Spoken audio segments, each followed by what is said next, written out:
Hi, I'm Tony and today I'm going to show you how to recharge a Motoairbag MAB V4 airbag vest. If you've accidentally deployed your MAB V4, then this video will show you how to replace the spent gas canisters. If you've had an actual accident in your vest, then it needs to go back to Motoairbag for inspection before you can use it again. But if it is just an accidental firing, then this video will show you how to get it back up and running yourself using a replacement gas canister kit. There's a link in the description below that will take you to the gas canister kit that you need to be able to do this job. Right, let's get on with it. There are two airbags and two canisters on the MAB V4, so we're starting with the rear bag. If you unfill the lower pocket, then you can undo the lower zip, which allows us to pull the lower portion of the airbag from the inside of the vest. Now turn the airbag portion over so we can see the inflator body and unscrew the spent canister. Once that's clear, we'll see that the plunger is near the top of the inflator body and we need to drive that plunger back inside the body. To do that, we take the driver tool from the recharge kit and then screw the outer portion of that tool down the core thread until the two parts sit flush. Next, we screw the outer portion of the tool into the inflator body, taking care not to cross thread it, and finger tight is fine.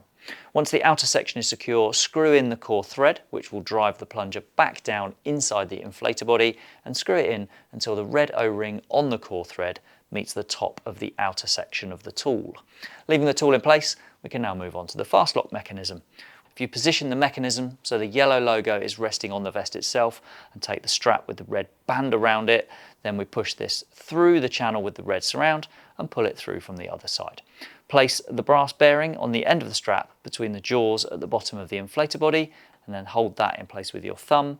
Then unscrew the core thread until you feel the tension subside, and now you can unscrew the outer section of thread as well. The jaws should now be gripping that bearing tightly, so just check that bearing is seated securely between those jaws. We can now see the plunger has been driven back into the inflator body, so now it's time to replace the canister. If you take a new canister from the kit, check it's a new one and that you've not mixed it up with one of the spent canisters. Look for a puncture wound that will really tell you that, and then you can screw the new canister tightly into the inflator body. Once that's screwed home, flip the airbag back over, feed the base into the lower pocket of the vest and make sure it's sitting straight and true in that pocket. It's important to get this right so that pocket can unfurl properly if the bag deploys again.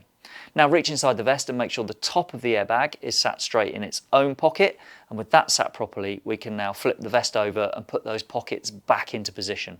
First, fold over the upper pocket, tuck it into the recess and use the Velcro tabs to secure it in place, and then we do the same with the lower pocket. Fold it over, push it into the recess and secure with the Velcro tabs. Now we can flip the vest back over, fasten the zip pocket at the base, and now it's time to crack on with sorting out the front bag. First, we unzip the section that's holding the front airbag in place, flip it over to give access to the inflator body, and then we can unscrew the spent canister. Screw the outer section down the core of the tool till the two parts are flush, and then we tighten the outer section of the tool into the inflator body. Now screw in the core till the O-ring meets the outer. You can leave the tool in place for now and flip the airbag section over, then feed the loose strap from the fast lock mechanism through the eyelet that leads to the front of the bag and position the bearing on the end between the jaws.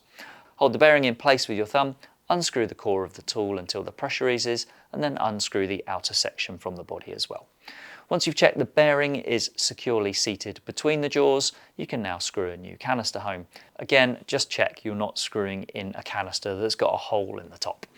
You can now feed the airbag back into place, make sure it's sat straight, and then fasten the zip that holds it in the vest. If you give the fittings a quick check, make sure you've got the strap with the red band leading to the rear airbag, and then all that's left to do is make sure the safety belt ends are fed back through the loops in the vest, and then the MAB V4 is recharged and ready to protect you again.